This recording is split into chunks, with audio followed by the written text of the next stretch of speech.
What is up, my fellow movie nerds? My name's Barry King, and I am that weird movie nerd.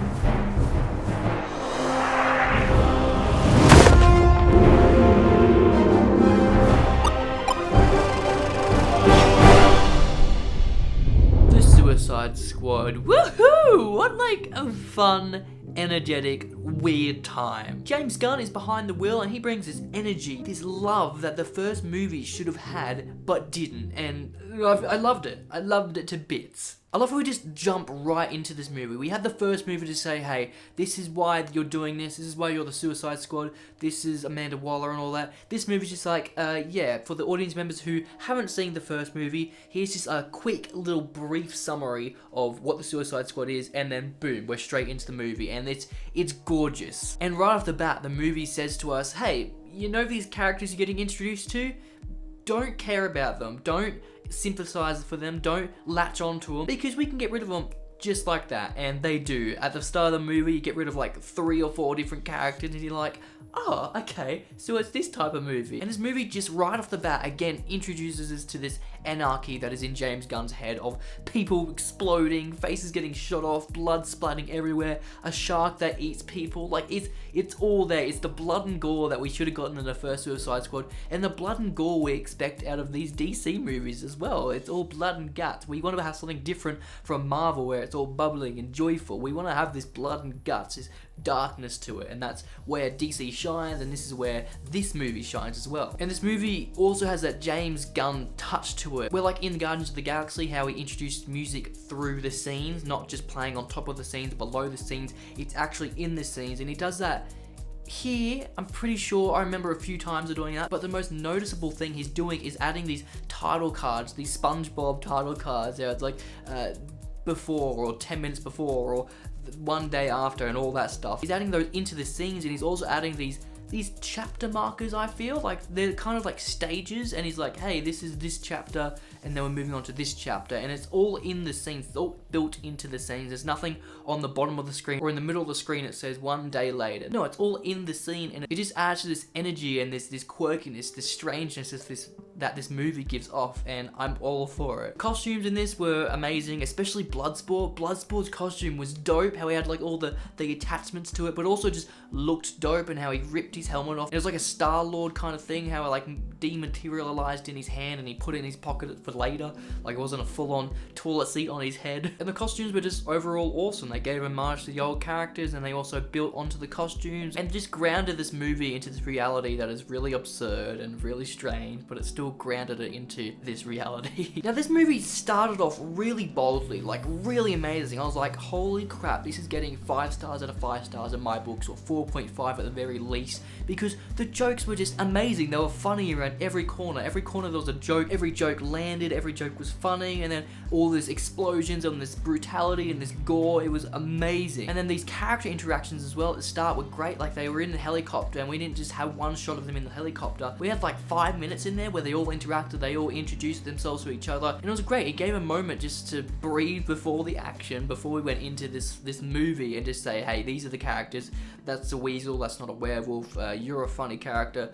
Your character is very weird. Your character is the leader, and it's a great introduction. But I found as the movie went on, it got boring. The humor started to become like spotty, like it wasn't as frequent and as well delivered and well built as it was in the first half of the movie. Like, did anyone else feel that? I feel horrible for saying it, because everybody's saying this is such a good movie, and I'm like, yeah, the first half is amazing, but the second half, it really drags on, and it feels like there's nothing they're really fighting towards anymore. Fighting throughout this whole movie was dope. Like, it wasn't anything new. There wasn't any camera moves where I was like, wow, that's really unique to put in a fight scene. Like, the fights were what you'd expect, but a tiny bit more. It was noticeable, but it wasn't anything that I was mind blown about. It was everything an action superhero movie should be. And although I really loved the comedy of this, and it was my type of dark comedy, I couldn't figure out sometimes whether to laugh in moments or if there were serious moments. Like with Bloodsport and his daughter arguing, was there a funny moment, like a few funny moments in there? Or was that all serious? Seemed like there was some funny moments thrown in there, and I'm like, and then I looked around the cinema and I didn't hear anyone else laughing, and I'm like, yeah, they're serious. yeah, there was just moments like that. I think there was like maybe 3 or 4 of them, and I was like, am I supposed to be laughing now? Is this meant to be really serious? Or is it just so over the top serious in a funny movie that is becoming funny? Yeah, let me know if you guys felt that as well. These characters in this movie were excellent. Like, every one of them had like a different personality and had a different reason to be there and a different attitude, and it was great. But I completely forgot Harley was in this movie half the time. She wasn't a part of the team. She was off doing her own thing half the time. I'm like, oh, Harley's here, and she felt very shoehorned in. But then I was thinking the movie wouldn't really be the same without her. It wouldn't have the same shine. I wouldn't feel like I really wanted to watch this movie without her because, you know, it's Harley Quinn. She makes everything fun, and she was in the first movie, and that's how it's connected to this movie. But there was just that little thing in the back of my head saying Harley's here just for marketing, just to have her in the trailer, because Margot Robbie's amazing, Harley's amazing, and of course it's going to give me even more reason to go to the movie if Harley's in it. But I don't know, she just felt like she wasn't the main character maybe, and she was on the back burner, and Harley isn't really a back burner character. Don't get me wrong, she was amazing, Margot was amazing, but she just didn't feel like she was there in the movie. I forgot that she was there, and I feel like she needed more of a role, a bigger role. My favorite character in this movie by far is Ratcatcher 2. She's kind of like the Yolanda of this movie. Like, she's so sweet, she's so kind. You wonder why she's locked up in federal prison. She's just so sweet, and she's so tender, and she just brings this tenderness to these scenes, this love to these scenes, and especially her little rat. Her rat was adorable, and I was audibly saying, oh, in the cinema when he like wanted a little hug, or like wanted to give Bloodsport like a, what was it, a leaf or something? That was adorable. They were such a cute little duo, and paired with King Shark, it was just such a good combination. Just that tenderness and that naiveness, they just brought that to the film, and that's what it needed. And if they weren't there, the film wouldn't feel like there was a softness part to it. It would have just felt like guts and shooting and action and all that. It wouldn't have been that tender without them, and they were great characters, especially Ratcatcher 2. I loved her to bits, and a little rat. But I will say King Shark did get like a little bit annoying towards the end. Like, we got it, he's dumb. And that kind of felt like the only reason to why he was there was to have those dumb comedy bits. Like, yeah, he was a brute, but there wasn't many circumstances where they needed a brute. Even against Starfish, he didn't do much, so it kind of felt like his character wasn't needed in this. And then when you look at the points to where he is needed, it's just for that dumbness, and that one character you can always pan over to have something dumb to say for the audience to laugh at. And after a while, I kind of just got annoyed with it. I'm not sure if other people can relate to that, but that's just how I felt about him. He was a good character, I liked him. It was good to have him in this movie, but like I said, he was annoying after a while. Let's talk about this ending as well. Starro. I expected like the whole team to like power up together, like Power Ranger style in a Megazord. No, like they all teamed up and they all used their powers, but no, he died by rats. Lots and lots of rats. Cool. That's one way to kill a galactic starfish, I guess. Especially towards the end of this movie, seeing Starro just demolish this city, I was like, how the hell are these people, this Suicide Squad, gonna take down that? And I was like, it's probably gonna be something stupid, like the power of love or something like that. It wasn't that bad, but like, rats, like, really? Couldn't you have...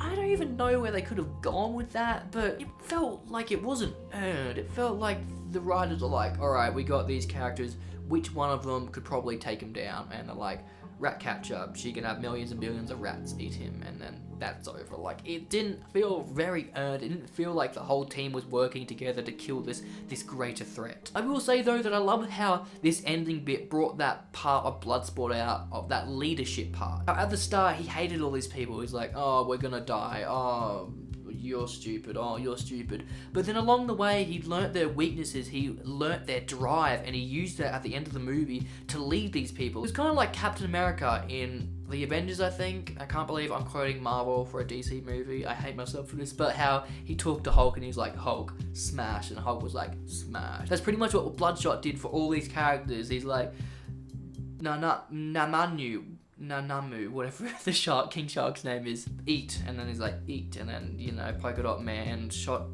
Starro because it looked like his mother. And that was also a really funny gag that I loved throughout the whole movie, was that he kept on seeing his mother in other people. That was a beautiful gag. I loved that. But this whole film's lead up just didn't do it for me. It didn't feel like Starro was a huge big bad villain that they had to take down. Like, yes, he was destroying the whole city, but it didn't feel like that's where the lead up was going to. It kind of felt like that was the B villain and there was going to be an A villain, like the Thinker. He was going to be the main villain that they had to try and take down because he'd captured like a whole city of people and brainwashed them or something. But no, it felt very lackluster of villains, even though it had a lot of villains. It didn't feel like there was a main villain, a main antagonist at the end. And maybe that's because they didn't all band together to kill Starro, that it didn't feel justified, that it didn't feel like they had all come this way to this point to kill this thing. I use this analogy a lot, but it felt like an episode from a mini-series where this was just a side mission or a side episode where they went off and killed Starro and there was more to come. There was a bigger villain, there's a bigger person behind this whole thing.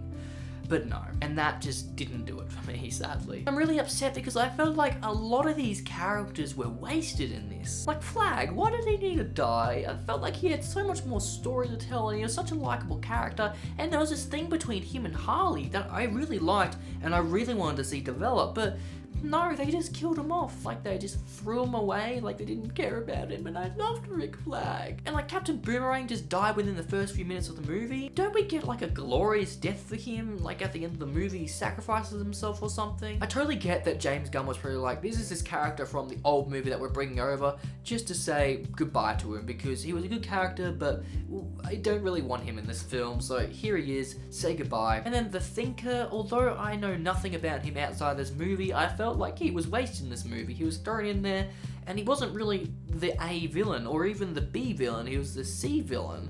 Or was he the B villain because Starro was the A villain? I don't know, but he just felt thrown in here and wasted, and I'm not sure if he had greater powers that they could have used in different movies, but yeah, he was very lackluster. He was in the trailers and I thought he was going to be such a necessity to this mission, to this movie, but he wasn't. And that bummed me out big time, even though I didn't really care for his character. Now, all this lead up, all this death led me to believe that they were probably going to kill Harley as well. Like, I wouldn't have been surprised if they killed Harley. But then in the back of my mind, I was like, it's Harley, you can't kill Harley. But like, the direction they were going, I thought, yeah, for sure Harley's going. For sure Harley's not going to be Harley anymore. But I'm glad they kept her. I'm so glad they kept her. Alrighty, no more shitting on this movie. I just want to show my appreciation for these two movies, how they're just a platform for these really weird, very unknown characters to be thrown onto. Especially Starro. Like, could you imagine them trying to put Starro into the Snyderverse? Could you imagine them trying to justify a huge ass starfish? It just doesn't fit that dark, grounded feeling that they're going for. So I'm glad that Suicide Squad is this platform for these really weird characters and these really weird concepts that these people back in the 50s came up with and thought were really cool and unique. I'm glad they have this platform, and I hope that they have more movies, maybe even just more Suicide Squad movies come out where they can introduce these stupid ass characters but give such effort and thought behind them. That's all I gotta say about the Suicide Squad. It was a really fun movie, very energetic, very weird, and the humor was really great at times, especially in the first half of the movie. And when going to look at the reviews and all that for this movie and the ratings, I was really surprised that it got 90% or something like that on Rotten Tomatoes. Like, really surprised. Don't get me wrong, I'm happy for Warner Brothers, I'm happy for DC for having this achievement, this 90% on Rotten Tomato, but for me personally, it didn't hit that hard to home. Like I said, the first half of the movie, I absolutely adored it, I loved it, but then it just got really boring and it dragged on, and I thought that would have brought down the rating of it, but apparently not. So, good job, Warner Brothers. It's a great movie, I enjoyed it, I will probably watch it again sometime in the future, don't get me wrong, but it just wasn't that type of movie where I was like, wow, this is cinema, this is cinema. This is a superhero movie that I can get behind. So for that reason, I'm giving it 3.5 out of 5. Again, I wanted to give it 4.5 if it kept up that energy it had in the first half, but it didn't, so I'm gonna go 3.5, maybe 3.7, but I'm gonna have to round it down to 3.5.